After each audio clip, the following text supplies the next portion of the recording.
The Division is recommending several rule changes today related to shortening the settlement cycle. I will now provide a brief overview of each. First, as Shang previously discussed, the Division recommends amending Exchange Act Rule 15C61A to shorten the standard settlement cycle from T+2 to T+1 for most broker-dealer transactions.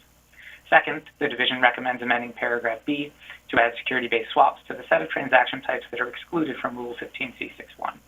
Third, the Division recommends amending Paragraph C of Rule 15C61 to shorten the separate settlement cycle for firm commitment offerings priced after 4:30 p.m. Eastern Time from T+4 to T+2.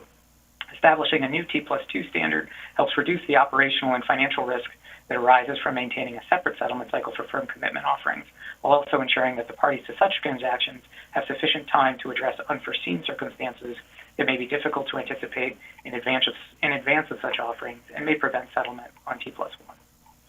Fourth, the Division recommends several rule changes to improve the processing of institutional trades. Data suggests that today only about 68% of institutional trades are affirmed by the end of trade date. To facilitate more efficient institutional trade processing, the Division recommends one new rule directed to broker-dealers, one to investment advisors, which we developed in coordination with our colleagues from the Division of Investment Management, and one to clearing agencies that act as central matching service providers. Let me discuss each of these briefly in turn. For broker-dealers, the Division recommends that the Commission adopt new Rule 15C62 with modifications from the proposal that address the concerns raised by commenters, including those regarding the costs and feasibility of entering into written agreements with each customer. To address the concerns, new Exchange Act Rule 15C62 will require a broker-dealer engaging in the allocation, confirmation, or affirmation process to either, 1, enter into written agreements with the relevant parties, such as investment managers and bank custodians, to ensure completion of allocations, confirmations, and affirmations as soon as technologically practicable and no later than the end of the day on trade date. Or 2, establish, maintain, and enforce written policies and procedures reasonably designed to ensure completion of allocations, confirmations, and affirmations as soon as technologically practicable and no later than the end of the day on trade date. For a broker-dealer that determines to establish, maintain, and enforce written policies and procedures under Option 2, the final rule also requires that such policies and procedures include several specified elements. As with the proposed rule, the final rule advances the long-standing objective sometimes referred to as same-day affirmation, today considered an industry best practice. The Division believes that the final rule can increase the rate of same-day affirmations beyond the current rate of 68%, which can help ensure timely settlement on settlement date. For registered investment advisors, and as a companion to Rule 15C62, the Division of Investment Management recommends that the Commission adopts amendments to the record-keeping requirements in Rule 2042A under the Investment Advisors Act of 1940. Amended Rule 2042A will require investment advisors to make and keep records of confirmations they receive and allocations and affirmations they send or receive for any transaction that is subject to the requirements of Rule 15C62A. Requiring these records should help establish that obligations of the various parties involved in the settlement process related to achieving a matched trade have been met.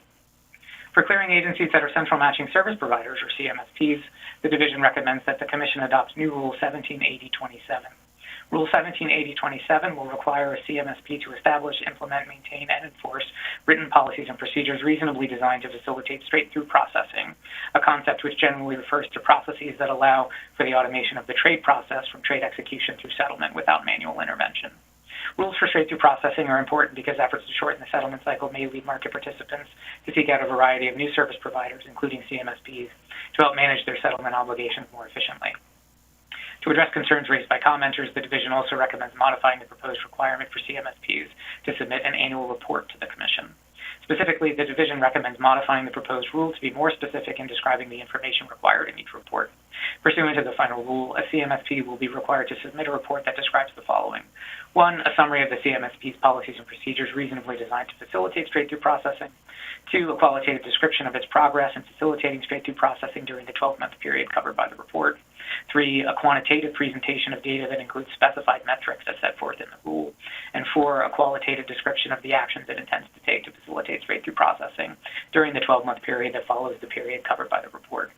The final rule will require that data included in the report be anonymized and aggregated so that the reports can be made available to the public. The Division believes that such a report can advance the understanding, development, and potential implementation of straight-through processing improvements in the post-trade processing of institutional trades.